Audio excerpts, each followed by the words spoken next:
Bonjour à tous et bienvenue à ce nouvel épisode d'Idées en évolution. Aujourd'hui, nous accueillons Jérôme Blanchet-Gravel, rédacteur en chef chez Libre Média. Bonjour, monsieur Blanchet-Gravel. Bonjour, merci de l'invitation. Avec plaisir. Jérôme Blanchet-Gravel, vous êtes en premier lieu le rédacteur en chef et propriétaire de Libre Média. Je crois qu'on peut vous qualifier d'essayiste et journaliste plus globalement.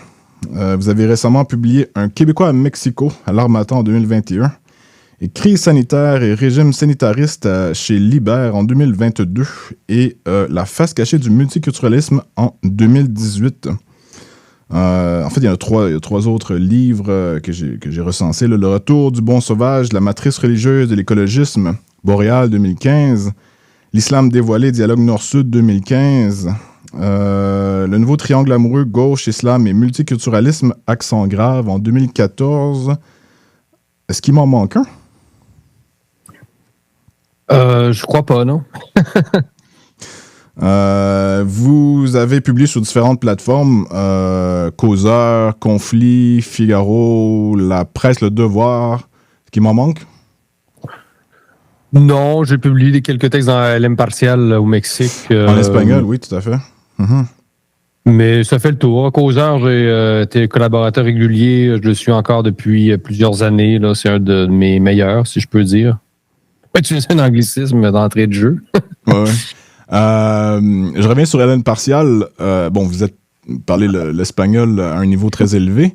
Qu'est-ce qui vous a mené vers l'espagnol, là? Prends femme, prends pays, hein, vous savez. Non, j'ai toujours cultivé une sorte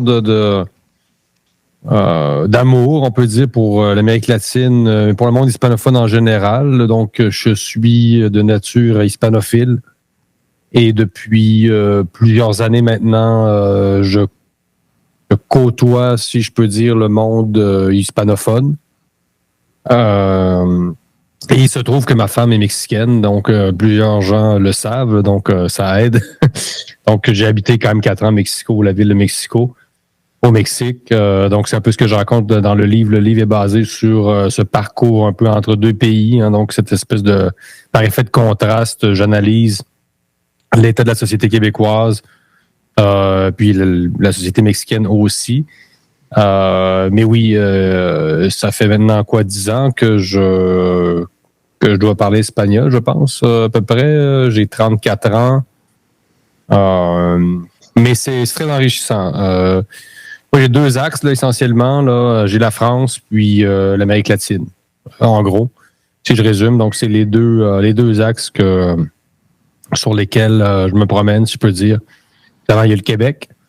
On va en parler, je pense, un peu plus tard dans l'entrevue, mais pour répondre à votre question, qui était pourquoi? Pourquoi, c'est ça l'espagnol? Qu'est-ce que vous avez mené à l'espagnol initialement, oui? Ouais, un attrait, c'est-à-dire un goût, hein, une envie de connaître ce monde-là, et qui est très fort, hein, qui est très sous-estimé aussi. Je le dis souvent, 50 millions d'hispanophones aux États-Unis. L'espagnol est un véritable tsunami culturel qui est nettement négligé au Québec. Par la force des choses, maintenant, on commence à s'en rendre compte avec les pénuries en tout genre. Donc, il y a de plus en plus de travailleurs temporaires. Donc, on est amené, à Montréal, c'est un peu différent. Ça fait longtemps que les hispanophones. Là.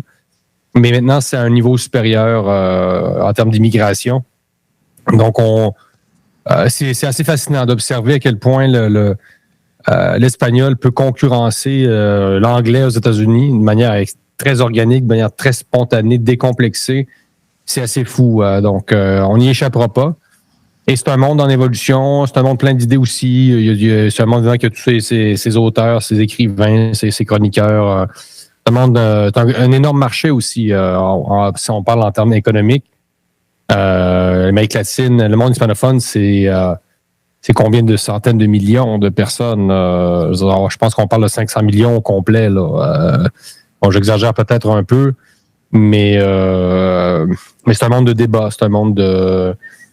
je pense qu'on aurait intérêt à faire plus de ponts entre le monde hispanophone, celui anglophone, celui francophone. Je pense qu'il manque encore quelques passerelles.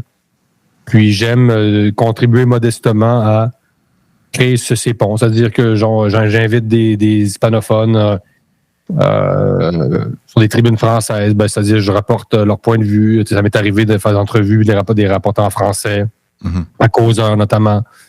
Parler un peu de ce qui se passe aussi à droite. À droite, il y a beaucoup de chroniqueurs vraiment de droite et de gauche. C'est pas la même gauche, c'est pas la même droite.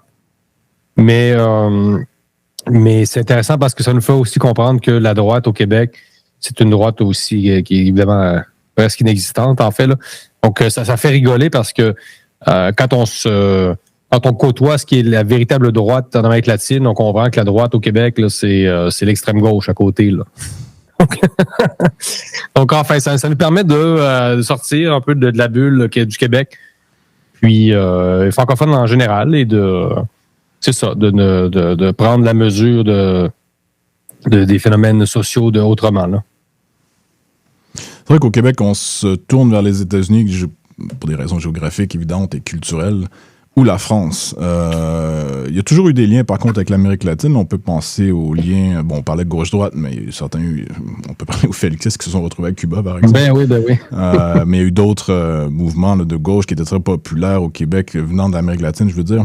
Mais c'est vrai qu'au Québec, bon, pour des raisons évidentes, là, on se tourne vers la France et les États-Unis en premier, mais il y a des ponts à créer. De moins en moins la France, malheureusement, je pense. Ah oui, pourquoi? Ben, je pense que les intellectuels vont moins en France. Christian Rioux, que je connais, que nos auditeurs connaissent sans doute. Journaliste au Devoir. Oui, évidemment, le correspondant du Devoir à Paris, Christian Rioux, qui déplore en fait chaque année, lui, je pense que ça fait 30 ans qu'il fait ça. Chaque année, il voit que de moins en moins de Québécois qui vont à Paris là, pour visiter peut-être, mais pour s'engager dans la vie intellectuelle, dans la vie comme telle, la vie française.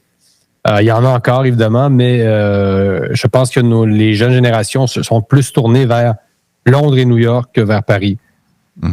C'est correct d'être tourné vers Londres et New York, et Los Angeles, puis il y en a plusieurs, là, des villes anglophones, vers Sydney peut-être même. Mais je pense que oui, nos jeunes vont plus en Australie, presque en France aujourd'hui. C'est assez incroyable. Donc, on aurait intérêt aussi à recréer véritablement des passerelles intellectuelles, culturelles, au-delà un peu des relations folkloriques entre la France et le Québec. Non, ça, c'est un gros manque. Donc, c'est symptomatique, évidemment, de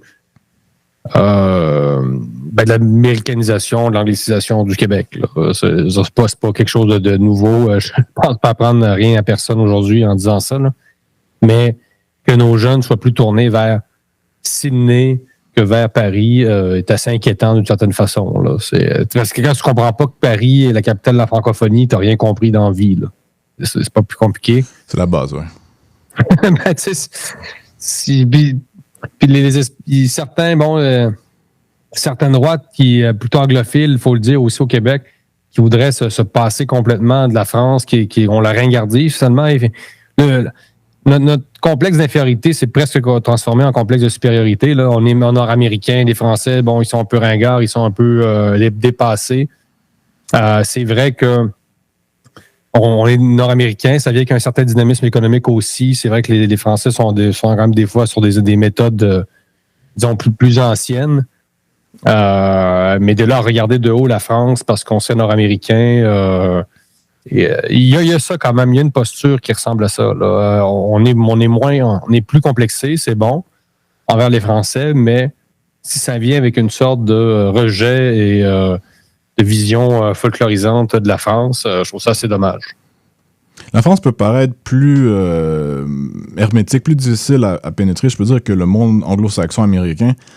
Et donc, j'ai l'impression, encore une fois, c'est très personnel, mais que les Québécois, les jeunes Québécois là, qui veulent monter, disons, dans la sphère intellectuelle et même des affaires, et surtout des affaires, vont voir le monde anglo-saxon comme étant plus facilement atteignable, dans lequel se trouve, disons, une espèce de...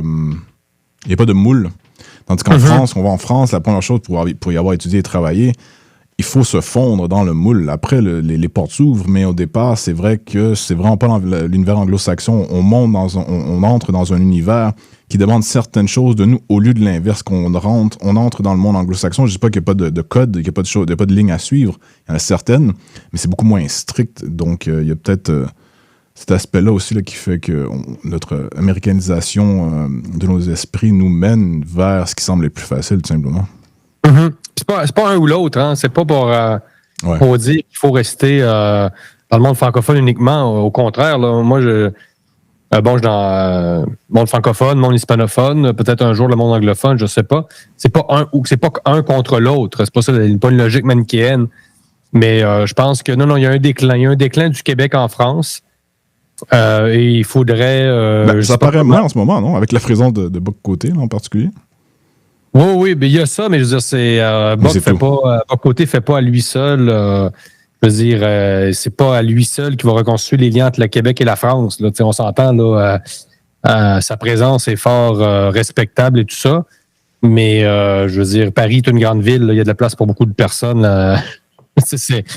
CNews, etc., est quand même assez niché. Malgré tout, c'est beaucoup la droite, un peu la droite Figaro. C'est un milieu assez niché, là, c'est-à-dire que que ses particularités, etc. Donc, ça prend aussi des gens de gauche en France, des Québécois, pas juste des droites, des gens de droite. La gauche québécoise s'inspire de la gauche américaine principalement, j'ai l'impression. C'est ça, la gauche est très américanisée, on le voit dans Le Devoir.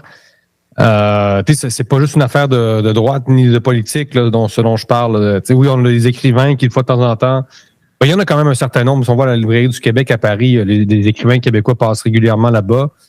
Faut pas exagérer, je dis pas que c'est zéro, là. Je dis qu'il y a un déclin. C'est-à-dire, je pense que ça peut être amélioré. Donc, oui, puis il y a eu le fameux écrivain là, cette année qui a eu... Kevin Lambert. Pardon? Kevin Lambert. Oui, c'est ça. Donc, il y en a toujours qui se ramassent avec des prix là, dans l'Hexagone. Mais je pense que nos relations se sont détériorées et qu'elles relèvent fondamentalement un peu d'un regard assez folklorique. Je veux dire, moi, ça fait quand même 10-15 ans que je vais à Paris. Disons 10 ans de manière plus intensive. Là. Avant, j'étais plus jeune. J'avais quand même juste 34 ans. Mais au-delà du regard un peu, là, c'est ça, un peu pas bon sauvage, là, mais c'est-à-dire que les Français s'intéressent quand même plus à l'Algérie qu'au Québec.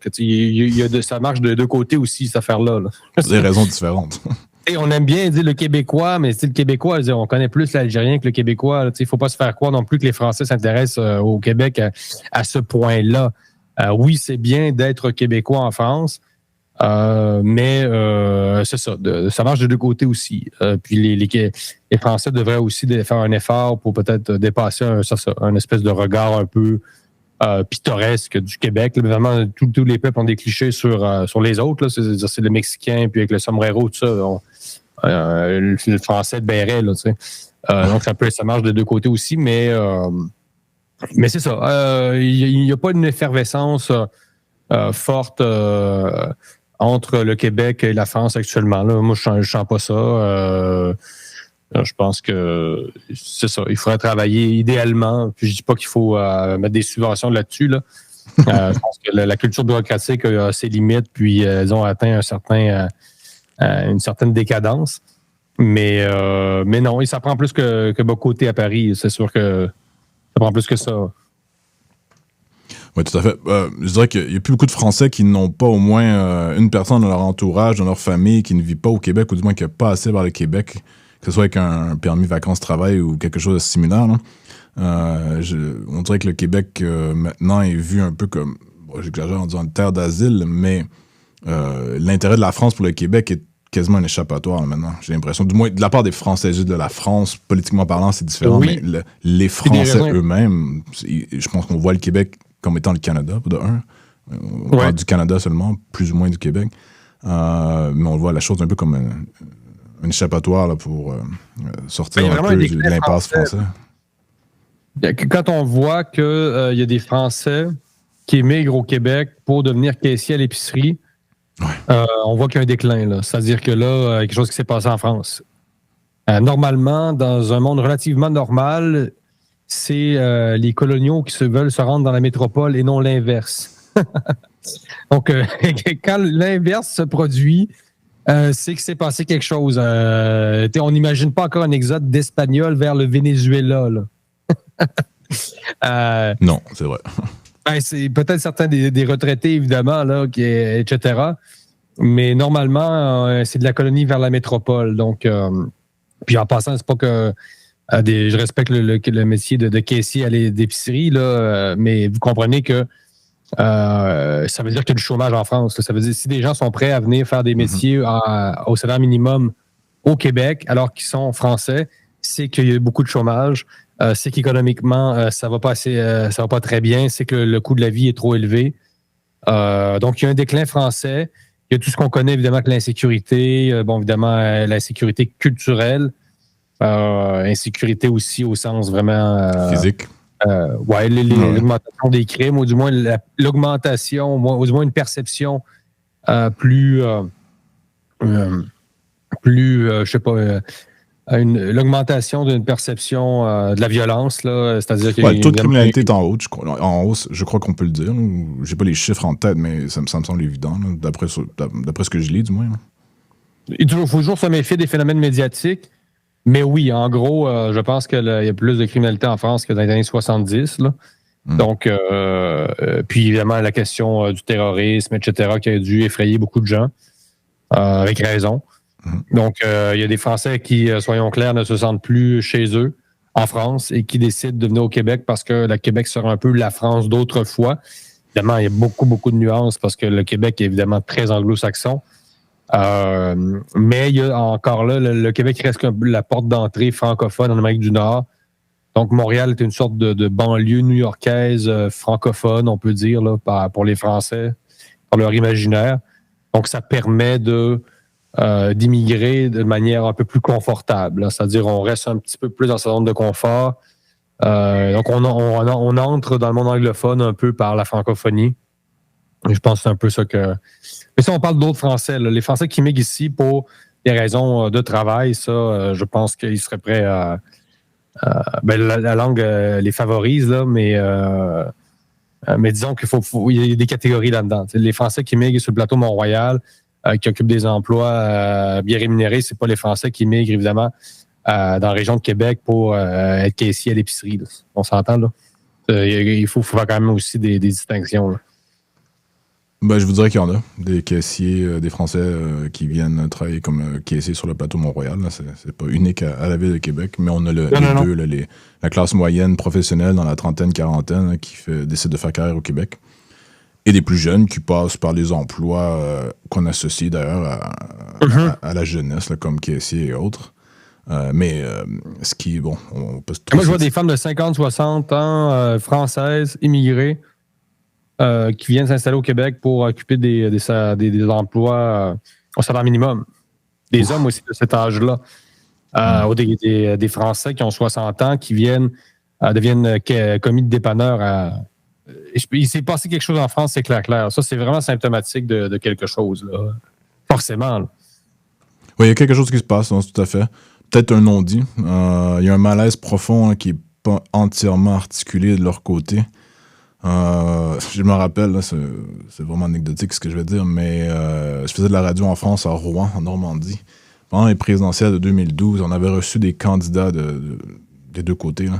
Là. Et le candidat du Parti socialiste à l'époque, je lui avais posé la question, en fait, je me rappelle plus des mots exacts, là, mais je lui avais fait la remarque, la France accueille quelques centaines de milliers d'immigrants qui sont relativement peu qualifiés chaque année, donc ils doivent gérer le problème que ceci représente. Et du même côté, les Français qualifiés, formés par l'école française, formés par le système d'éducation français, des gens qui sont très qualifiés, eux quittent la France. Donc vous vous retrouvez dans une situation où vous êtes un peu forcé d'accepter une population relativement large, relativement peu qualifiée, et vos plus doués quittent pour les États-Unis, le Québec, ailleurs.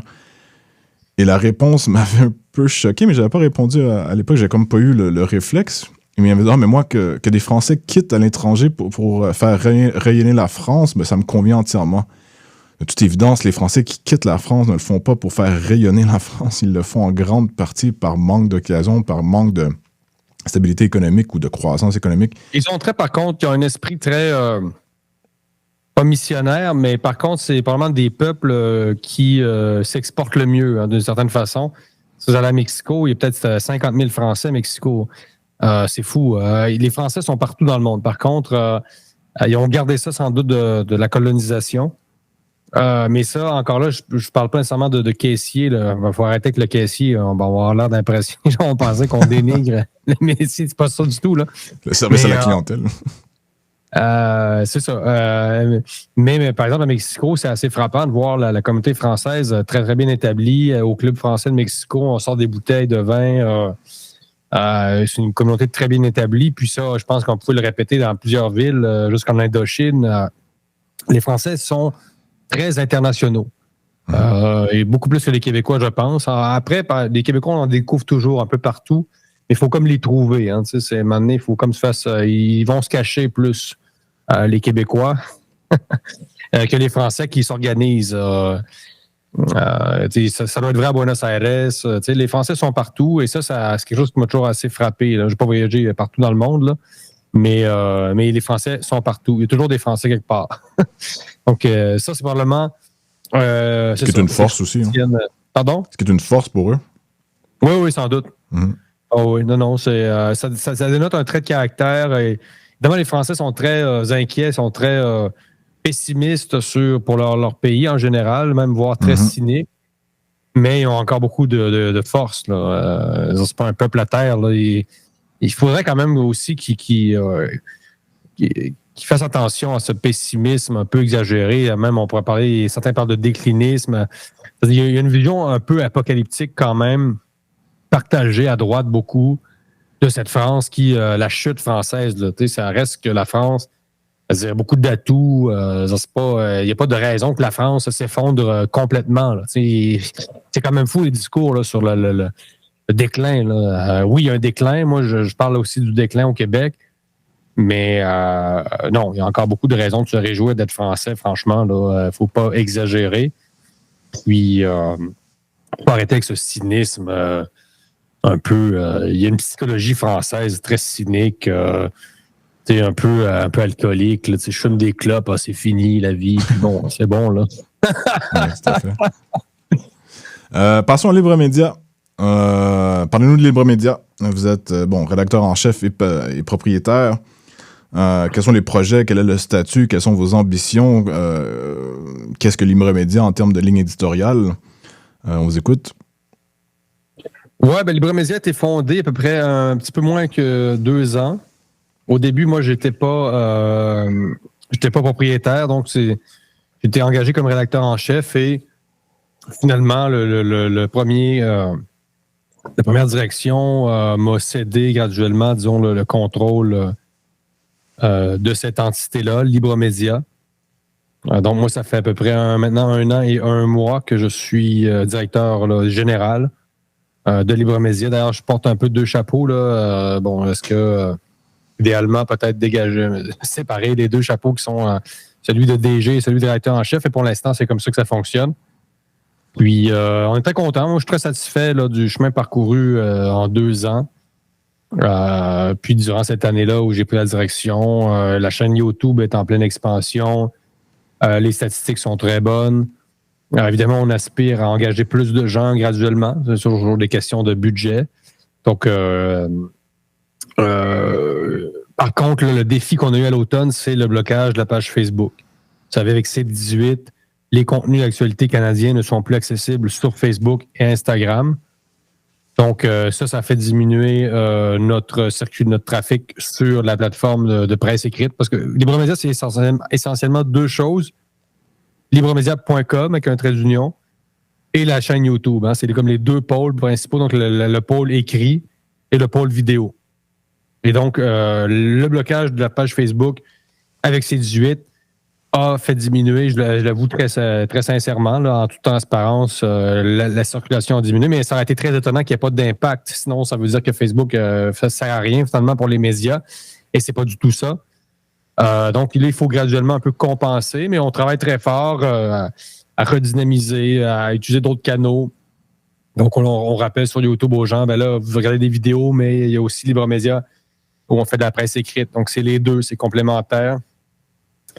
Donc, il y a beaucoup de choses qui relèvent aussi du marketing digital. Hein. Vous savez, le recours à l'infolettre, une sorte de gadgets le monde du numérique nous offre plein d'outils pour promouvoir notre média. Donc, il s'agit de les utiliser de la meilleure façon, d'être habile, d'être talentueux dans ça. Non seulement il faut offrir des contenus de qualité, des articles de qualité, des reportages à l'international, des grandes entrevues, des entrevues avec des gens intéressants, donner la parole à ceux qui ne l'ont pas assez, mais il faut aussi être habile dans ce maniement des outils du numérique. Donc ça, c'est la partie que je connaissais moins. Moi, je ne suis pas issu du monde des affaires. Je suis vraiment un intellectuel là, au sens le plus stricto sensu. Donc, c'est aussi un apprentissage de mon côté. Mais ça se passe bien. Honnêtement, je suis très satisfait. Puis, on travaille énormément. Là. Vous-même, Philippe, vous écrivez régulièrement à Libre Média des analyses, surtout géopolitiques, qui sont très appréciées. Donc, on a plein de collaborateurs réguliers de grande qualité. Puis non, il s'agit de continuer de travailler très fort. C'est extrêmement exigeant. Là. Ma femme pourrait vous le dire.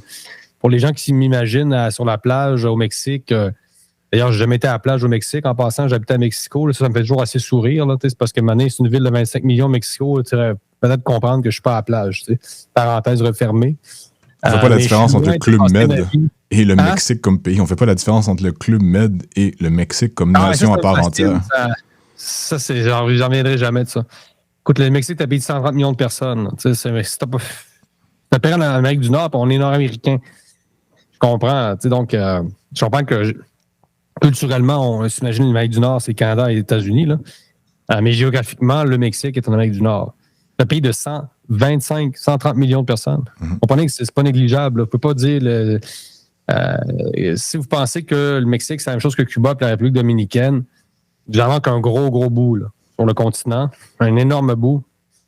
Donc, on travaille énormément pour y revenir. Oui, à Libre Média, c'est vraiment... C'est très, très prenant. Mais graduellement, dans le fond, les projets, c'est de poursuivre sur notre lancée et d'avoir plus de ressources financières pour engager plus de monde et croître de manière organique sans péter le budget, pour le dire très clairement. Donc, c'est toujours des questions... l'équilibre entre les revenus et ce qu'on peut offrir. Mais on tire le plus de jus de chaque raisin qu'on peut. Et ça va bien. Regardez, écoutez, semaine dernière, on a publié une entrevue avec Xavier Moreau, qui est une analyste géopolitique basée à Moscou. L'entrevue a passé le stade du 200 000 visionnements. Donc, ça, c'est la première vidéo qu'on a lancée en 2024. Donc, une vidéo qui va peut-être se rendre à 250 000. Donc, disons qu'on est assez optimiste. On enregistre quand même des succès assez nets. Là. Puis, même à Paris, je vous dirais que le mot s'est passé, que Libre Média existait et que ça allait probablement faire partie du paysage médiatique des médias alternatifs. Donc, on a pignon, pas sur rue à Paris, mais on fait des entrevues à Paris. Anne Larbonnel, notre collaboratrice spécialisée dans les conflits, fait des entrevues dans son mini-studio à Paris avec plusieurs intervenants. Donc, on a vraiment déjà ce pôle, si on veut, français, suisse et belge francophones et même africains francophones. Donc, quand on voit les statistiques sur YouTube, on a peut-être 60-70% de public non québécois, ce qui n'est pas le cas sur la plateforme de presse écrite encore. Mais on a déjà une vocation francophone au sens large. Là. Libre Média, ce n'est pas que québécois, c'est... on peut presque dire que c'est franco-québécois, compte tenu aussi du fait qu'on a des collaborateurs français là-bas, des journalistes, des pigistes, des monteurs vidéo, etc. Là. Oui, tout à fait. Passons à vos écrits. Un Québécois à Mexico, écrit sanitaire et régime sanitariste, publié presque coup sur coup, 2022 et 2021. Est-ce qu'il y avait un lien? Pas exactement, c'est-à-dire que c'est deux registres complètement différents. Québécois-Mexico, c'est un récit. Donc, c'est une sorte de récit-essai, hein, si je peux dire, de... Comment je disais ça? Pas de roman-essai, là, parce que c'est autobiographique, mais c'est une sorte d'essai-récit, là, un Québécois-Mexico. Donc, c'est sous une forme littéraire, finalement, plus littéraire, beaucoup. Alors que le collectif, qui est un ouvrage collectif, un cri sanitaire, régime sanitariste, c'est un livre plutôt à vocation pas universitaire, mais avec, disons, un angle plus théorique. Donc, mais le lien, évidemment, c'est que était survenue la crise sanitaire, personne ne le savait. Donc, ça m'a fait beaucoup réfléchir sur l'état du Québec, sur l'état de la société occidentale. Donc, ça a donné... Moi, quand j'ai commencé la rédaction d'un Québécois Mexico, de ce récit-là, la crise sanitaire n'était pas survenue encore. Donc, et quand c'est arrivé, là, ça a donné une couleur particulière au livre, et là, c'est devenu vraiment intéressant. Parce que là, je raconte, quand est arrivé les premiers confinements, j'étais en Colombie, j'en reviens à Mexico. Donc, il y a comme des péripéties, si je peux dire. Là. Donc, le rapatriement au Canada, les contrastes. Je reviens au Canada, c'est une société complètement figée. La société de surveillance policière, etc., les couvre-feux. Donc là, le contraste culturel sur lequel je réfléchissais est devenu encore beaucoup plus fort avec la pandémie. Donc, ça a rajouté 30-40 pages finalement au livre. Et c'est vraiment, je suis au Mexique, je reviens au Québec, je retourne, je passe par Paris. Donc, tu sais, le livre nous fait passer par 2-3 pays tout le temps. Là. D'un pays à l'autre, nous fait passer d'un pays à l'autre assez constamment, c'est-à-dire. Donc, ça, c'est littéraire. Et le collectif, ben, c'est une douzaine d'auteurs qui se penchent chacun à leur manière sur la crise sanitaire. Donc, qu'est-ce qui s'est passé, le biopouvoir. Donc, on a, par exemple, un texte de Julien Garon-Carrier qui, lui, parle du biopouvoir avec Michel Foucault. Moi, je parle de ce que j'appelle le sanitarisme, la peur de la mort. Claude Simard, lui, s'est penché sur le vocabulaire, les mots-clés qui ont été employés dans les grands médias, donc pour instaurer une sorte de régime de propagande. Donc, Claude Simard, qui est le co-directeur de l'ouvrage, qui est un linguiste de formation. Donc, il se penche vraiment sur le vocabulaire du sanitarisme. D'autres se sont penchés sur, évidemment, la vaccination. Donc, c'est quand même 2 livres complètement différents, mais qui abordent, la question de ce que j'appelle le sanitarisme, puis de ce qui est arrivé pendant 2 ou 3 ans et qui continue. On continue de subir toutes sortes de dommages collatéraux de cette gestion irresponsable, pas tout à fait scientifique, voire très peu scientifique, beaucoup plus politique que scientifique. Donc là, les données sortent. C'est pas vraiment rien de complotiste, là, dans le sens où toutes les sources sont données. Il n'y a pas de... les gens peuvent lire, aller lire. Ça me fait un peu rigoler toujours les accusations de complotisme, là, parce que d'abord, c'est pas moi le sanitarisme. J'avais jamais pensé que je me pencherais là-dessus dans la vie. Là, j'étais plutôt sur des thèmes d'identité culturelle, multiculturalisme, immigration, métissage. Je m'intéressais beaucoup au métissage en Amérique latine. Je pensais pas que j'allais un jour me prononcer sur un truc du genre. Là. Donc, pour les gens qui pensent que d'autres et moi auraient instrumentalisé ce thème pour être plus visible dans les médias, dans l'espace public, pas du tout. Je l'ai fait par conviction, honnêtement. Au début, j'étais très prudent. En fait, comme tout le monde, les 6 premiers mois de la pandémie, j'ai attendu, j'ai observé. Je suis revenu d'ailleurs au Canada parce que je me disais la société mexicaine a pu s'effondrer économiquement. J'étais pas à la plage, j'étais pas un tout compris. J'étais dans un quartier de Mexico relativement populaire. Ça a commencé, la tension commençait à monter. Là. On parle des 2 premières semaines de la pandémie. Là. Les chiens de garde, des pitbulls, le voisin qui s'achète un 3e pitbull parce qu'il pense qu'il va se faire voler. Les policiers commencent à monter la garde devant les épiceries parce qu'il y a des pillages. On est à Mexico, là. On n'est pas à Boucherville, les amis. Là. Donc, pourquoi je dis ça? Au début, j'étais très prudent et là, finalement, quand sont arrivées les premières mesures vraiment abusives, là, on a commencé à comprendre que c'était politique. Je pense que ça a commencé en septembre, en fait. Là, rappelez-vous, c'était septembre 2020 ou 2021? 2020, je pense. 2020, parce que de mémoire, entre guillemets, la pandémie a commencé début 2020, janvier, février, mars à peu près. C'est ça. Donc, le premier confinement est en mars, je crois. C'était pratiquement muet sur le thème, de mars à septembre. Ouais. On parle quand même de mars, avril, mai, juin, juillet. On parle de 6 mois là, où tout le monde était... on est prudent, je ne faisais rien de spécial. C'était plate, évidemment, mais on acceptait. Puis, on ne connaissait pas la force du virus. Et là, c'est petit à petit, on a vu. Enfin, moi, j'ai compris que le Québec était dans sa bulle aussi. Évidemment, on disait qu'on faisait pareil que les Français, mais c'était pas tout à fait vrai sur le terrain. Et puis, on a vu que le Québec allait largement faire du zèle et qui vraiment se surpassait en termes d'autoritarisme par rapport à ce qu'on peut voir ailleurs, particulièrement au Mexique, où je suis retourné. C'est drôle, hein, par après, regardez ça, parce que quand je suis retourné à Mexico, c'était le plus haut de la vague là-bas. C'était les semaines les plus létales selon les médias. J'ai même des amis qui me disaient que je retournais mourir là, à Mexico. Là. Ils disaient, tu vas aller crever là-bas, t'es irresponsable. Et moi, j'arrive là, puis bon, on s'en va au stand à tacos, on s'ouvre là, il s'est rien passé, vous comprenez. Là. Il y avait évidemment des diabétiques qui mouraient du virus. Il y en a eu beaucoup au Mexique, mais c'est plus l'obésité que le COVID rendu là. C'est-à-dire que si vous buvez 2 litres de coke par jour depuis 40 ans, c'est peut-être plus le coke qui vous a tué que la COVID. Là. Faut comprendre que le Coca-Cola, au Mexique, la consommation de Coca-Cola est quelque chose d'astronomique, si je comprends bien. Oui, c'est vraiment c'est une religion presque. J'en parle dans mon livre, c'est comique, là, mais c'est un grave problème de santé publique. Il y a des enfants qui consomment du Coca-Cola au déjeuner. C'est vraiment... il y a même des rituels religieux à base de Coca-Cola dans certaines tribus mexicaines. Donc, on va mélanger le coke avec un alcool extrêmement fort.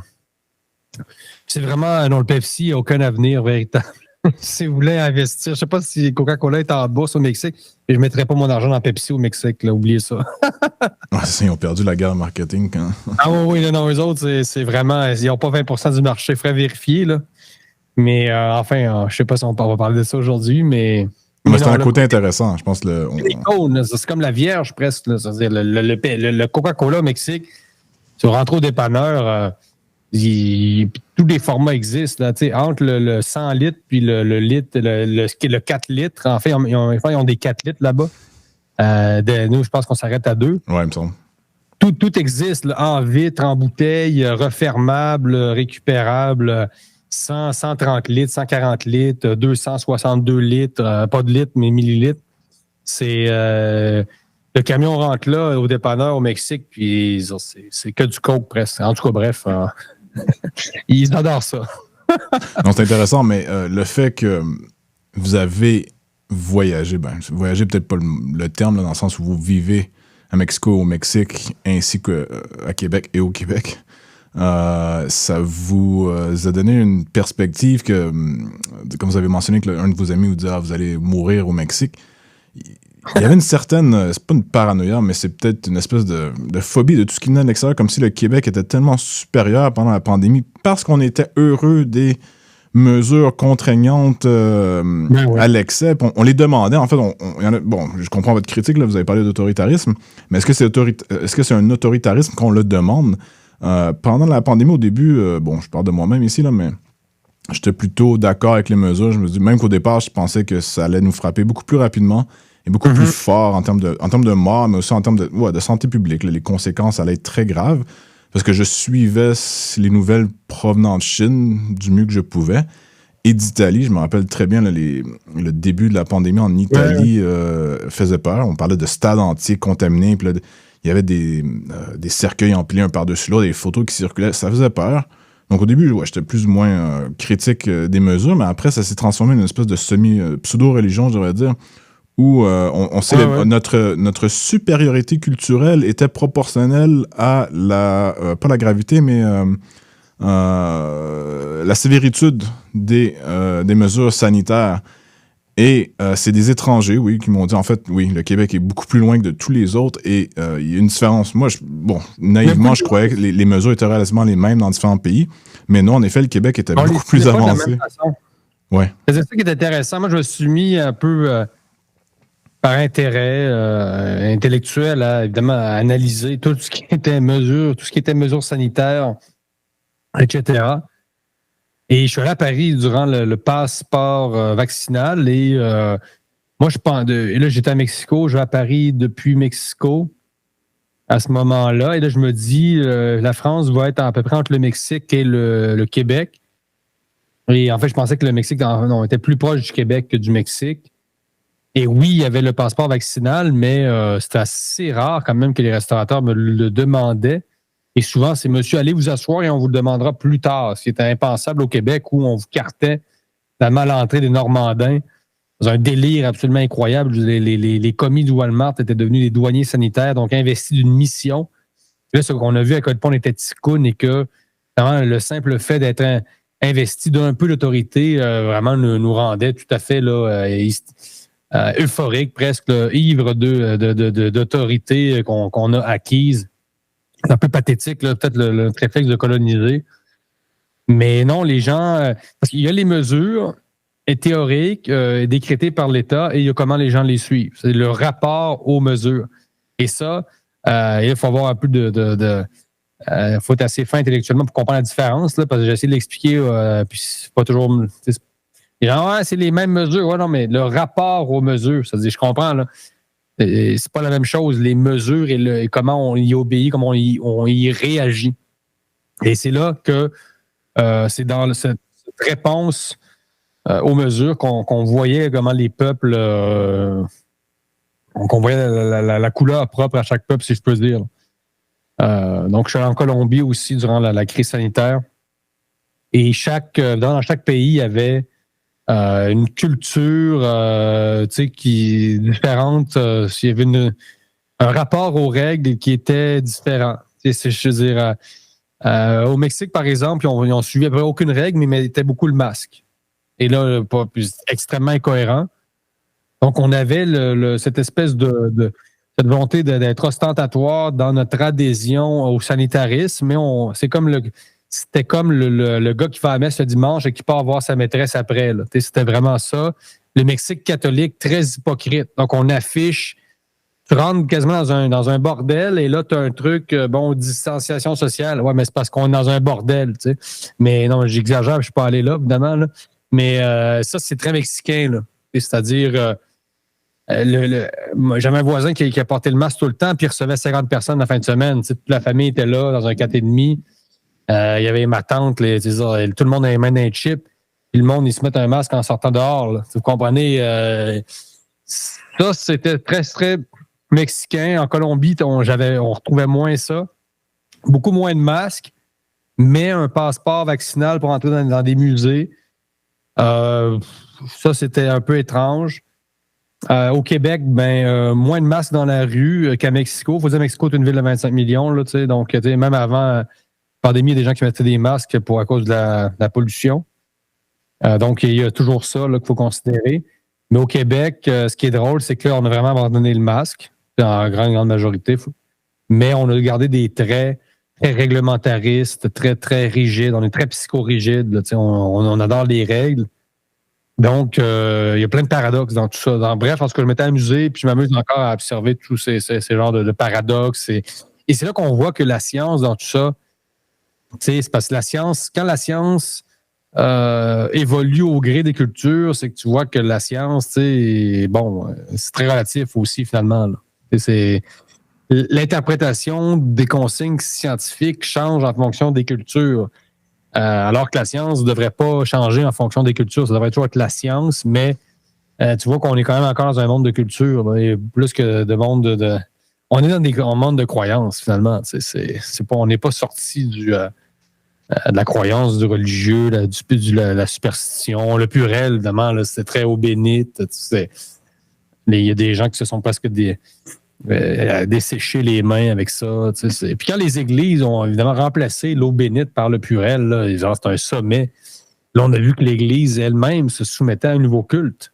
À l'intérieur même de dans la maison de Dieu, écoute, il y avait un autre culte, celui du sanitarisme. C'est incroyable, non? Ça, c'est fou, hein, là, tu vois que il s'est passé quelque chose. Un changement de paradigme. Imaginez quand même l'Église catholique qui accepte de remplacer l'eau bénite par du purel à l'entrée.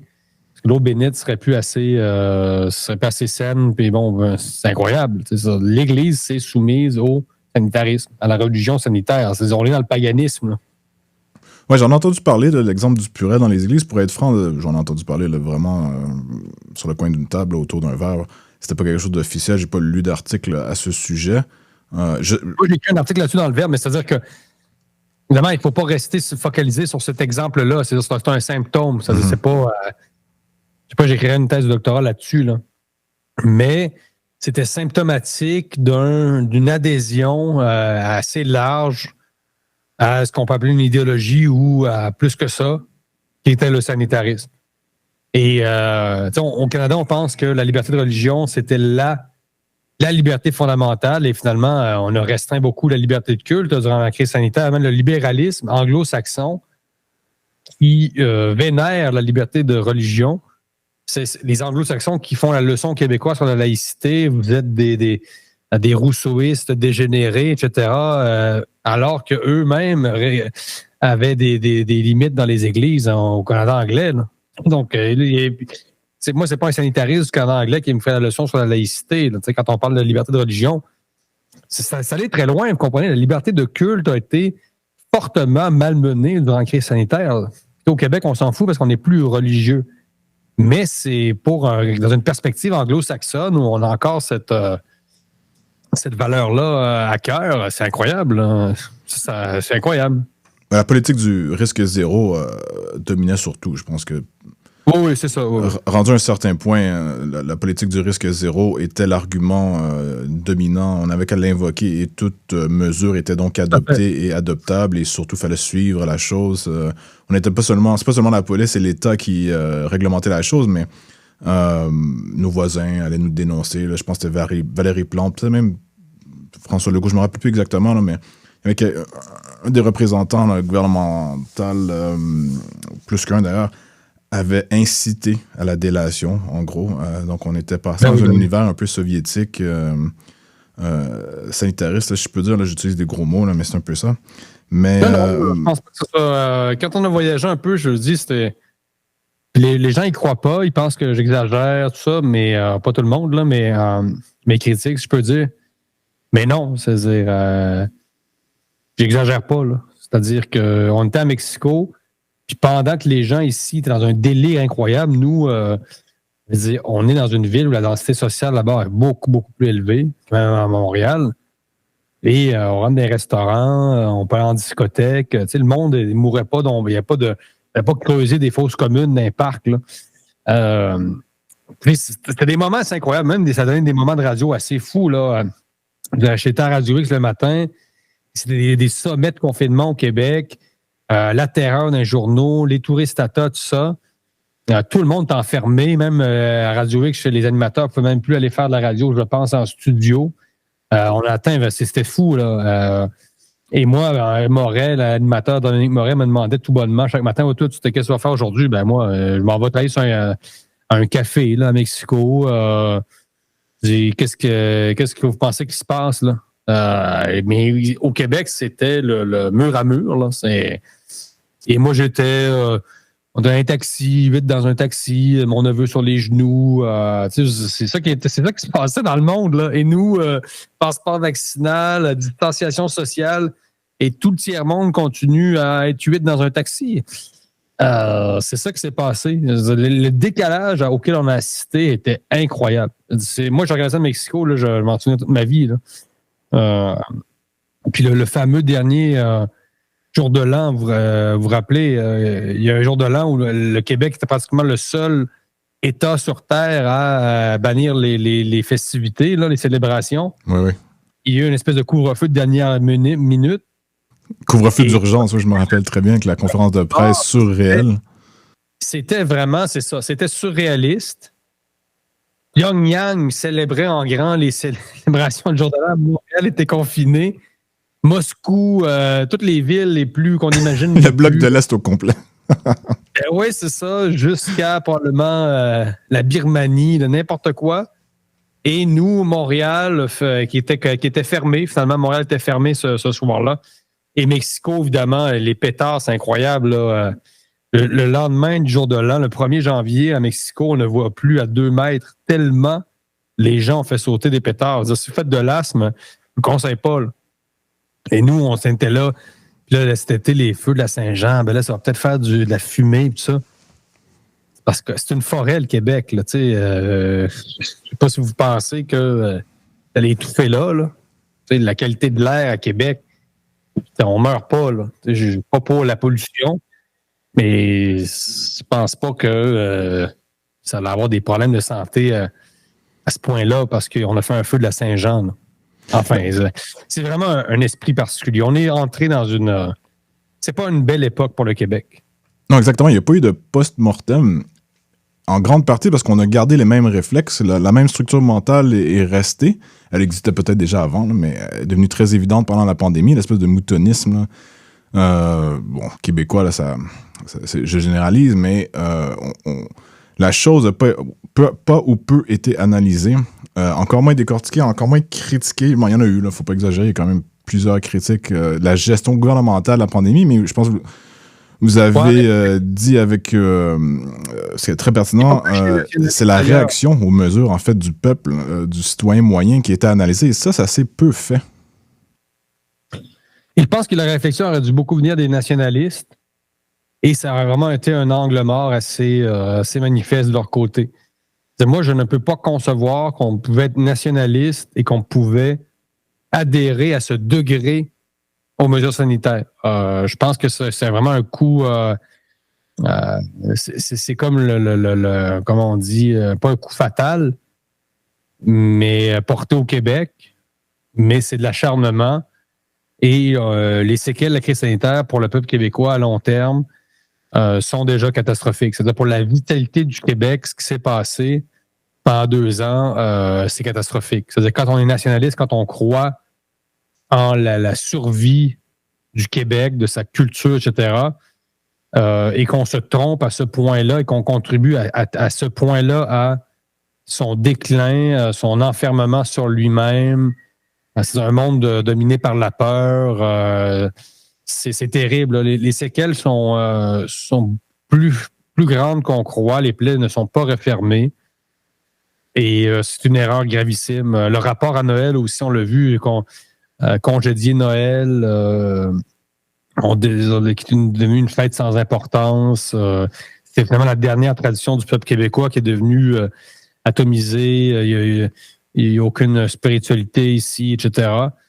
Et de penser qu'il n'y aura pas de conséquences à congédier Noël comme ça, puis à présenter la famille comme finalement une espèce de réunion de mononcles plus ou moins convenable et assez colons, finalement. C'est catastrophique. C'est catastrophique pour le tissu social, pour la société. C'est une société très, très atomisée. Il ne se passe plus grand-chose, d'ailleurs.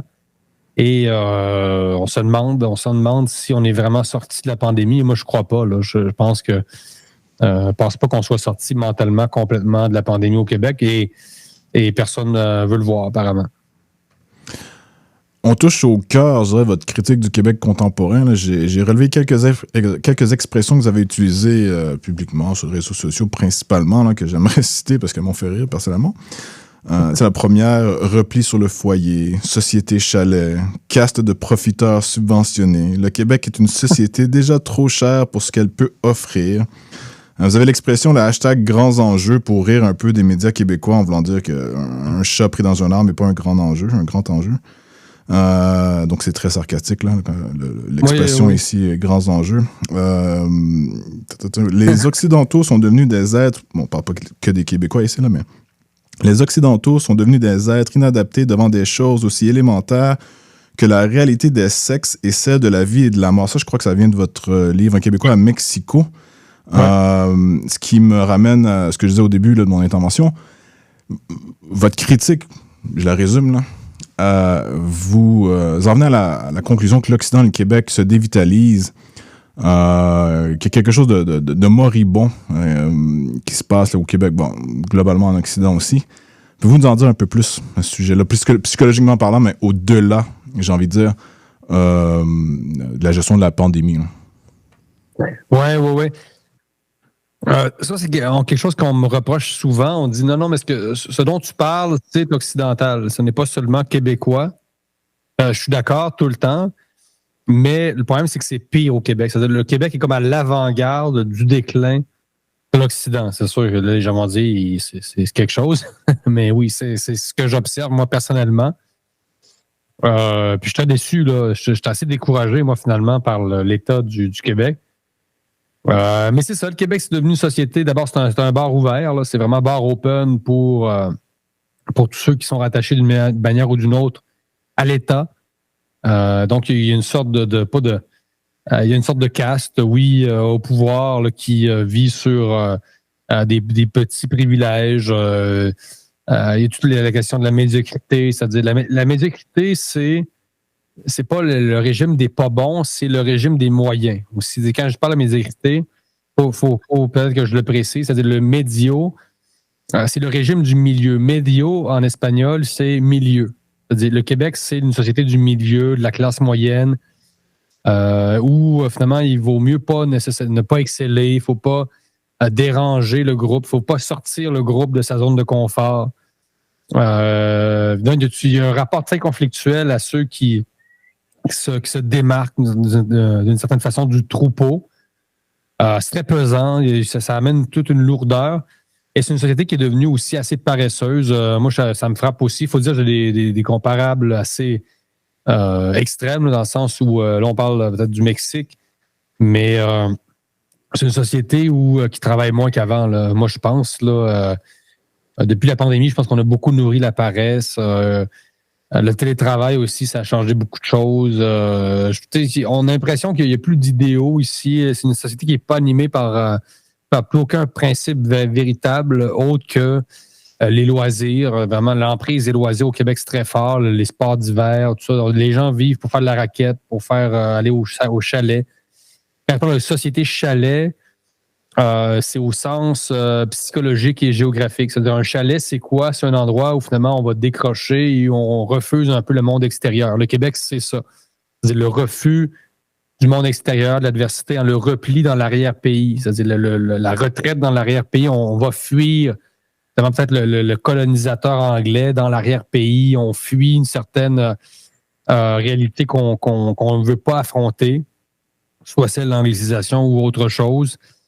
Et géographique au sens que le Québec est une société périphérique, c'est-à-dire en périphérie de l'Empire américain, au nord de l'Amérique, mais vraiment perdu dans le nord, là, au sens que le Québec, c'est comme l'Abitibi des Amériques, là. C'est en haut là-bas. C'est très, très périphérique. Là, on sent c'est pas un carrefour de rien. Ça, c'est pas de notre faute. Là. C'est-à-dire, on est là, on est en haut là-bas, puis on n'est pas le centre de l'Amérique du Nord. Mais ça paraît et ça commence à être un peu exagéré. Là. Donc, la société chalet, c'est le refus du monde extérieur et le caractère très périphérique en marge de la société. Un chalet, c'est quelque chose qui est perdu dans le bois. Là, mais le Québec, pas mal ça. Là. Mentalement et géographiquement, enfin. Moi, ça me fait rigoler parce que les gens me parlaient des fois, ils me disaient, ouais, là, vas-tu revenir au Québec? Là, comme si le Mexique, c'était dans le fond, pour eux, c'était le Mexique qui était une sorte de société sans importance. Mais quand tu habites à Mexico, j'avais le goût de dire aux gens, c'est parce que c'est ici le centre du monde. C'est pas la ville de Montréal, les amis. Là. S'il y a beaucoup de centres, évidemment, il n'y a pas un centre du monde. Là, c'est pas ça que je veux dire.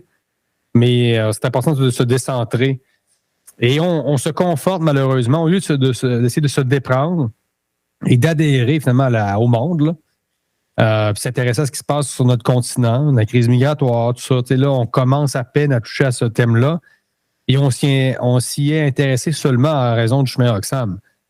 C'est parce que la personne qui arrive au chemin Roxham est peut-être partie du Venezuela. Il faudrait peut-être comprendre que vous êtes en Amérique du Nord. En Amérique du Nord, c'est pas juste le Québec, puis des tout compris. Il y a des pays, il y a des gens qui habitent dans ces pays-là. Non, mais on part de loin des fois, on part de très loin. Donc, c'est sûr, mais si je peux me permettre, il y a la critique du Québec à faire, là, je pense que c'est évident. Ceci dit, un peu comme les Français, en fait, au Québec, on met pas assez l'accent peut-être sur la voie à venir ou la voie à adopter ou les choses à changer ou l'attitude à adopter politiquement, mais aussi socialement parlant, psychiquement parlant aussi. Comment voyez-vous, j'ai envie de dire, comment est-ce qu'on interpréterait un redressement du Québec? Ça ressemblerait à quoi, à votre avis? Ouais. Ben, je travaille, je veux pas voler le punch, là. Mais je travaille avec quelqu'un sur des solutions, en tout cas des propositions, là. Donc, on me reproche ça aussi, là. Je prends beaucoup de reproches aujourd'hui, mais oui, une fois que tu as dit ça, qu'est-ce qu'on fait? C'est bon. C'est sûr que ça passe par moins d'États. Il y a trop d'États au Québec. Il y a une casse qu'il faut démanteler. Il faut retrouver un peu le goût de l'aventure, du risque. Il faut faire en sorte que l'État ne soit pas juste là au service d'une zone de confort. C'est trop, parce que là, c'est trop, c'est comme pas assez. L'État a été nécessaire, on sait, dans les années 60-70 pour consolider finalement la culture puis la préserver contre l'anglicisation. Donc, l'État a été un levier culturel important au Québec pour, tout le monde reconnaît ça. Mais là, c'est pas le monde à l'envers, là, mais il y a un retour du balancier. On a atteint un autre extrême. C'est-à-dire là, c'est l'État qui a créé une sorte de culture qui est artificielle, là, qui est maintenue sous respirateur artificiel. Et là, il faut comme retrouver un peu la force organique du Québec, si elle existe encore, au-delà d'avoir une culture qui dépend entièrement de l'État. Le Québec ne survivra pas si sa seule impulsion vient des gouvernements. Là. Parce que vous pouvez bien imposer la loi 101 au cégep, vous pouvez renforcer l'affichage en français, mais s'il n'y a pas d'enfants, s'il n'y a pas de natalité, il faut aussi revenir à des essentiels. Si vous n'avez pas compris que la préservation du français passe par une natalité forte, là, vraiment, vous n'avez rien compris. Vous pouvez bien faire des lois, empêcher des gens de parler dans toutes les langues du monde dans leurs appartements. Vous pouvez empêcher des immigrés hindous de vendre des muffins à Montréal si vous voulez, mais s'il n'y a pas d'enfants de langue française dont les parents parlent français qui naissent, qu'est-ce que vous voulez qu'il se passe ici? Là? Donc, le nationalisme a vraiment développé une mentalité de fonctionnaire complètement déconnectée de ce que devrait être un nationalisme, finalement. C'est-à-dire, si un nationalisme sans tradition, sans natalité, je comprends pas trop ce que c'est. C'est une espèce de nationalisme soviétique. Là, donc, les solutions, c'est d'abord, ça prend de la natalité. Puis je ne suis pas en train de dire qu'il faut augmenter, doubler, tripler les allocations familiales, mais il faut changer de mentalité. Les solutions passent par un changement de mentalité. Est-ce que c'est possible? Je ne sais pas. Mais si on persiste dans cette espèce de confortabilisme où vraiment notre seule aspiration, c'est d'avoir des objets, du confort matériel, la sécurité économique, là, c'est sûr qu'il ne se passera plus jamais rien ici. Là. C'est plate. C'est vraiment déplorable là, ce qui se passe. Mais pour vous répondre, la solution passe par un changement de mentalité. Comment amener ce changement de mentalité? Là, c'est une sorte de mini-révolution culturelle. C'est-à-dire, ça prend des gens comme nous qui s'expriment. On essaie d'aller à la rencontre des gens intellectuellement.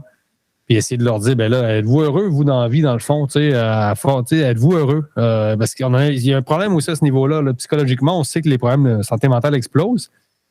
Et c'est le grand paradoxe de l'Occident et du Québec. C'est-à-dire, plus les gens sont riches et plus ils semblent anxieux. C'est pas tout à fait normal. Plus ils sont confortables et plus ils semblent maganés psychologiquement. Donc oui, en ce qui a trait à la natalité, je vous dirais que je suis dans le camp des pessimistes. Je suis d'accord avec l'analyse qu'il faut simplement faire plus d'enfants au Québec, non seulement pour la question du français, mais comme étant aussi un signe de vitalité démographique, premièrement. Ceci dit, la natalité est en baisse partout dans le monde. Je ne vois pas comment le Québec pourrait aller en sens inverse. Là, même la Chine est déjà dans une dynamique démographique négative, ce qui veut dire que la population baisse. La Corée du Sud, je crois, de mémoire, a rendu un taux de natalité à 0,8 environ enfants par femme, ce qui est plus bas que le Japon, qui était jusqu'à tout récemment le meneur mondial en ce qui a trait en taux de natalité les plus bas. Le Québec, de mémoire, on doit être autour de 1,3, 1,4, ce qui est à peu près dans la moyenne occidentale, je crois. Là. Encore une fois, je ne suis pas un démographe et c'est pas ma spécialité, mais j'ai déjà écrit sur le sujet. On se démarque du reste du monde occidental, peut-être. On est peut-être un peu plus bas que la moyenne, mais pas beaucoup. Donc, je suis d'accord avec l'analyse, avec la conclusion, mais avec la solution, je ne sais pas comment on fait pour stimuler la natalité de nos jours. Surtout quand on réalise que la dynamique est la même partout dans le monde. Ça semble irréversible. Il faudra voir comment ça se ferait. On n'a plus les curés d'antan, en fait, là, qui disaient aux femmes d'avoir des enfants. Maintenant, on a des curés qui disent... Des curés qui ne sont pas des curés, bien sûr, là, mais certaines figures intellectuelles et médiatiques qui nous disent exactement le contraire, de ne pas avoir d'enfants, donc une espèce de stérilisation planifiée. Là. Allez-y. Ben c'est ça, c'est que d'abord, il faudrait peut-être mettre la pédale douce sur ce genre d'idéologie. Le taux de natalité est un peu plus élevé en France qu'au Québec. D'abord, il y a ça, c'est-à-dire si on fait peur aux gens constamment, qu'on leur dit que... En même temps, c'est un prétexte, c'est-à-dire c'est tellement facile. Les parents le savent, c'est-à-dire reste que pour être parent, faire quand même quelques efforts, puis les gens sont pas prêts à en faire. C'est-à-dire quand tu dis, moi, je veux pas d'enfant parce que je veux sauver la planète. Non, parce que tu veux te pogner le cul toute ta vie, là. Arrête de nous dire des conneries. Là. Non, mais c'est parce que là, il faut quand même se dire des vraies affaires, là. Parce que là, tu sais, il y a beaucoup, beaucoup de ça, là. On offre des excuses idéologiques à des gens qui n'ont pas les capacités psychologiques pour faire face à la vie. Donc, eux, ils embrassent ce discours-là qui fait tout à fait leur affaire. C'est la même chose pour le confinement. C'est-à-dire, vous voulez vous pogner le cul toute l'année, faites-le, vous allez même être les héros du gouvernement. Non, mais imaginez, vous dites à une population que le top de l'héroïsme, c'est rester chez soi à ne rien faire. PCU, là. Donc, c'est sûr que si on poursuit dans cet esprit, un esprit subventionné qui est largement propulsé par nos propres gouvernements, pas s'attendre à... Puis au Québec, je dis pas qu'il faut avoir 5 enfants, mais si on est à 1,5, il faudrait peut-être passer à 1,8. Je parle pas non plus d'une révolution de la natalité, mais il faudrait être capable de nous maintenir suffisamment, et je comprends pas que chez les nationalistes, cette réflexion-là, ce constat-là, soit pratiquement inexistant et qu'on poursuit avec de la bureaucratie, alors qu'on le sait, il y a un enjeu démographique. En privé, je crois que le sujet est abordé. Publiquement, non. Oui. Publiquement, le sujet est trop... ça serait trop frontal comme assaut envers un certain discours féministe, si je peux dire, hein, qui demande que les femmes aillent sur le marché du travail, ce qui est déjà accompli. Là, on en fait des portes ouvertes ici. Mais un genre de discours nataliste, j'ai envie de dire mélangé avec un discours nationaliste qui... ça reviendrait en fait à ce que je disais tantôt, les curés à l'époque. On oubliait qu'il y avait un aspect absolument politique à la très forte natalité canadienne-française à l'époque, là, québécoise comme on dirait aujourd'hui. C'était pour augmenter le poids démographique des francophones au Canada. Ouais. Donc il y avait un aspect politique qui n'a pas disparu, mais on ne veut pas en parler parce que, comme j'ai dit, maintenant c'est trop en confrontation, c'est trop à l'inverse, au contraire du discours. La droite arrive assez vite, là, je comprends. Exact. Par contre, on n'est pas plus heureux. C'est-à-dire, moi, je crois pas à ça. Moi, je crois pas qu'au Québec, il y a des palmarès, on dit le Québec est une des sociétés les plus heureuses au monde. Je n'en crois absolument rien. Moi, quand je reviens ici, j'ai l'impression que les gens sont maganés psychologiquement. Mais est-ce qu'ils le savent? Parce que j'ai l'impression que la définition d'une vie bien vécue, pour y penser assez quotidiennement d'ailleurs, est à peu près impensée au Québec. Donc, ce qu'on appelle être heureux au Québec, c'est avoir une belle maison, avoir un condo, avoir une voiture, exactement, puis vivre en banlieue. Tu sais, mais est-ce que c'est vraiment ça? Eh bien, non, il y a des gros problèmes. Il y a des gros problèmes. Ça se reflète. Puis si vous parlez des psychologues, peuvent en témoigner, évidemment, il y a un secret professionnel, mais les gens sont très, très maganés. Puis c'est très, très, très mystérieux parce que c'est un... Quand je dis que c'est jamais rien passé ici, je veux dire, je le dis parce que c'est vrai, là. Dans le sens, il n'y a pas de guerre de sécession, il n'y a pas de guerre civile, tu sais, parce que il y a eu la guerre dans plusieurs pays dans le monde, là, tu sais, depuis les plaines d'Abraham, il n'y a pas eu de conflit armé vraiment au Québec, à part les patriotes, là.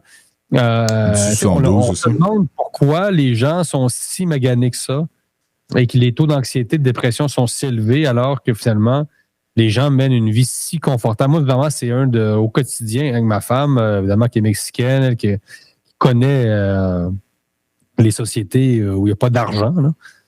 la pauvreté. C'est-à-dire, quand on vit au Mexique, les gens peuvent voir mon livre, c'est-à-dire toute cette réflexion sur la pauvreté dans le monde. Là. Il y a ça.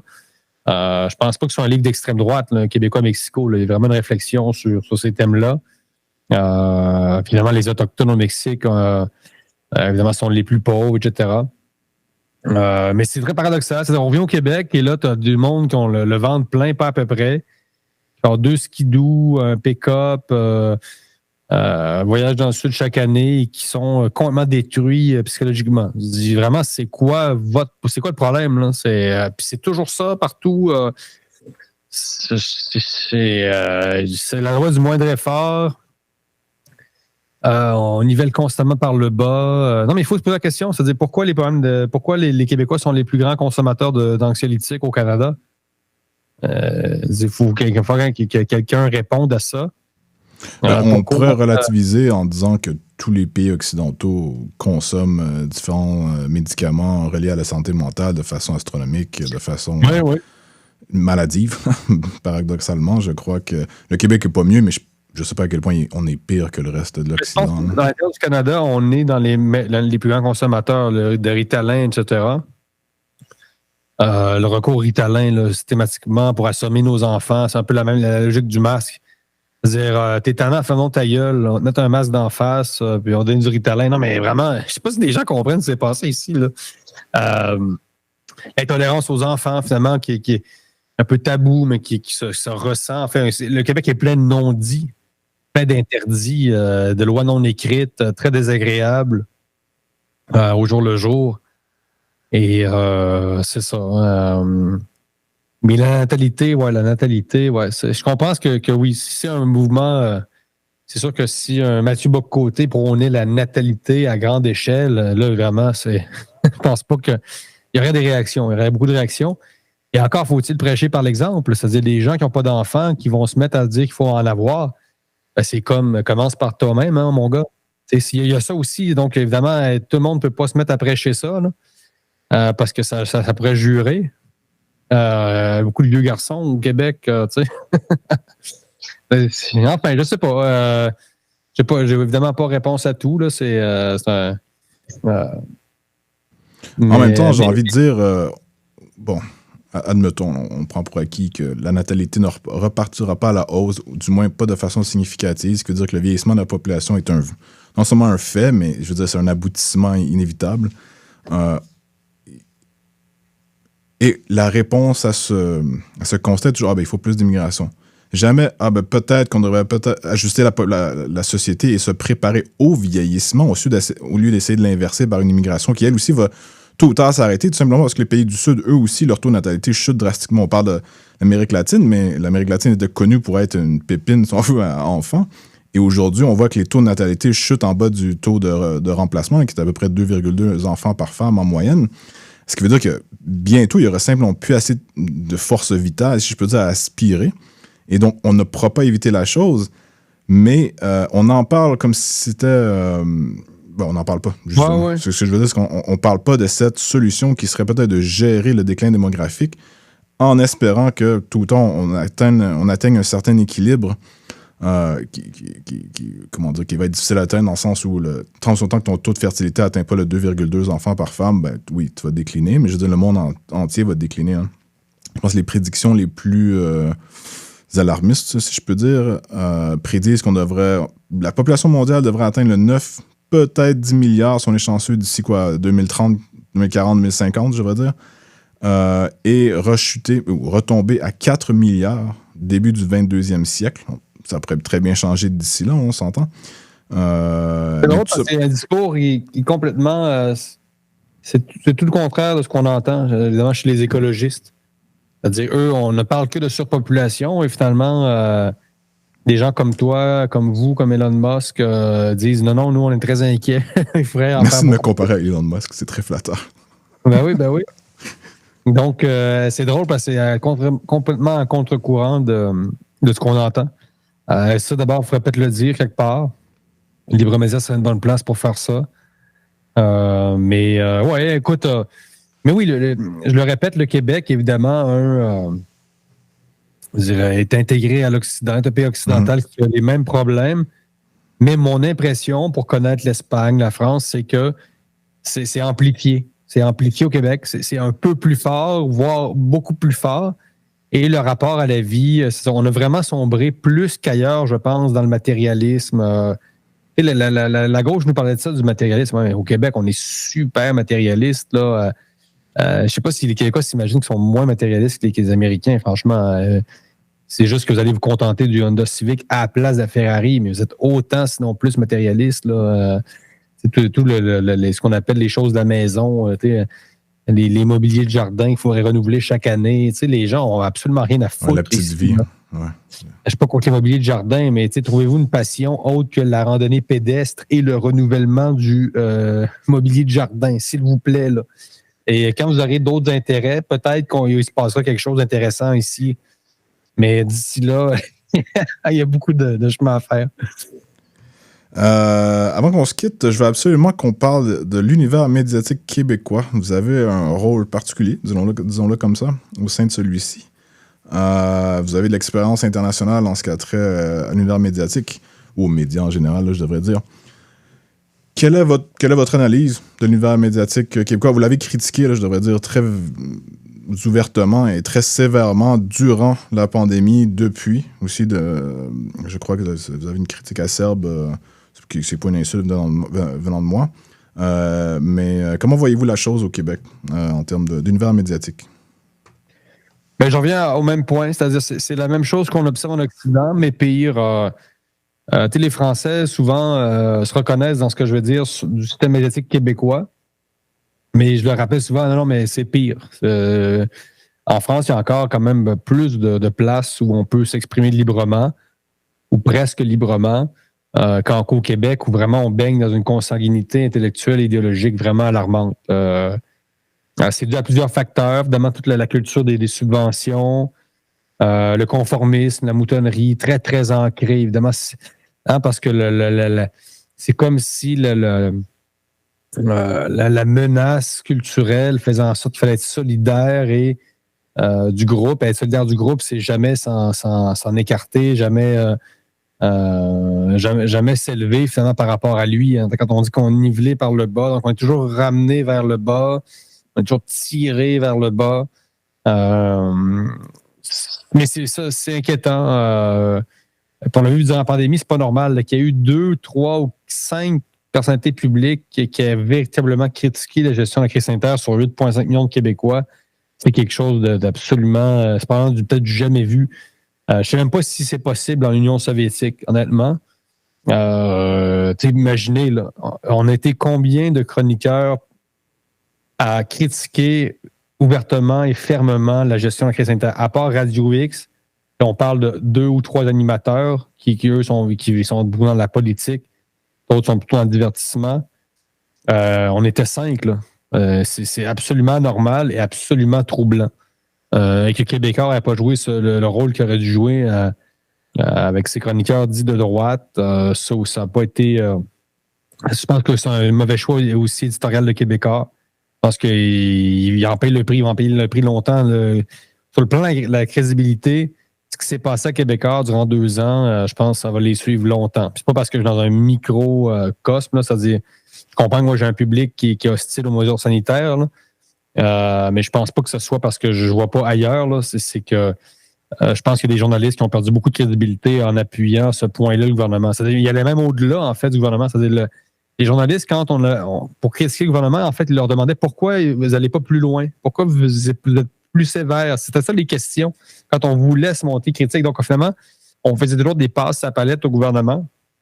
Et non, ça va rester. En même temps, bon, moi, c'est une chance. Soyons clairs, j'ai un média qui a la chance, lui, d'occuper l'espace qui est tout à fait vacant.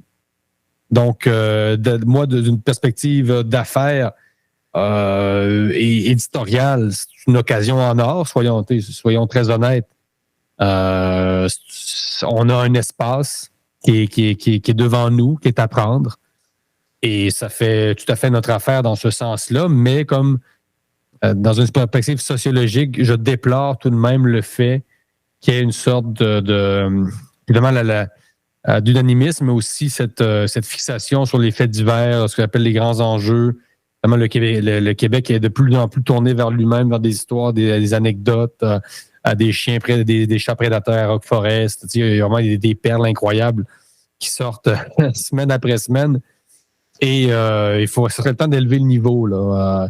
Socialement, c'est important. Là. Si on veut s'élever comme société, ça nous prend des médias qui s'intéressent aux véritables grands enjeux, qui nous connectent avec les autres parties de la planète, qui nous intègrent au système international véritablement. Sinon, on va rester ce que j'appelle la société chalet dont on parlait tantôt. Une société de repli périphérique qui est vraiment en marge de l'histoire, en marge du continent, en marge de tout. Et quelle réception est-ce que Libre Média a pu avoir chez vos contacts dans l'univers médiatique québécois? Est-ce que ça a été bien reçu, mal reçu? Est-ce que ça a été associé aux radios de Québec? On sait qu'à Montréal, ça a une mauvaise réputation. Comment est-ce que la chose est vue? On ne sait pas. On est... comment dire? On feint de nous ignorer. Mm-hmm. On fait comme si on n'existait pas, mais tout le monde nous regarde, on le sait.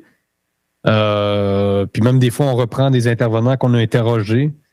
Je l'ai même vu en Argentine, là, où Radio-Canada a repris mon intervenante en Argentine, qui n'était pas... c'est correct, là. Je suis très content que Mme Perrault soit interrogée par Radio-Can. Mais on est observé par des acteurs du système médiatique québécois, mais qui feignent de nous ignorer parce qu'on est évidemment vu comme un concurrent. Peut-être un concurrent aussi, qui serait un peu idéologiquement incorrect. Donc, forcément, au Québec, et puis en Occident, on connaît la chanson. Donc, à partir du moment où vous êtes dans le mauvais camp, entre guillemets, donc on est un peu comme, c'est ça, pas un peu tabou, là, mais je trouve qu'il y a un peu d'hypocrisie dans le sens où c'est là que les médias sont très peu solidaires. Il y a peu, on parle de solidarité au Québec. On lance Libre Média, aucun article de grands médias québécois fait état qu'il y a un nouveau média au Québec, quand même. Alors qu'en France, c'est courant. Là, c'est-à-dire quand le média, par exemple, Factuel est né, qui ressemble, le modèle ressemble un peu à Libre Média, Factuel à Paris. Il y en a d'autres, il y en a plusieurs. Il y a une constellation de médias indépendants qui ont émergé dans les 2 dernières années. Donc, il y a vraiment un nouveau marché. Et par exemple, Le Point, Le Figaro va faire état que oui, il y a un nouveau média qui s'appelle Factuel qui est né. Donc, on va interroger le rédacteur en chef. Puis Le Devoir, là-bas, Le Point, mettons, il va parler. Non, Québec, c'est 0-0. Parce que je suis diabolisé à ce point-là, je ne croirais pas. Là, mais c'est vraiment... ça, c'est très décevant. C'est... dans le fond, les grands médias parlent de nous. Quand ils vont parler de nous, c'est parce qu'on va en faire un mauvais coup dans leur perspective. Comme quand on parle de moi au Québec, c'est toujours Blanchet-Gravel était avec les médias russes. Donc là, ils ont sorti ça de Devoir à la presse quand est arrivée la guerre en Ukraine. Mais c'est parce que j'ai sorti beaucoup de livres récemment. J'ai un parcours quand même. Non, on parle de toi, de vous, quand vous avez, selon eux, fait un mauvais coup. Mais quand vous rayonnez, non. Donc, en général, je m'attends pas à grand-chose, honnêtement, de nos...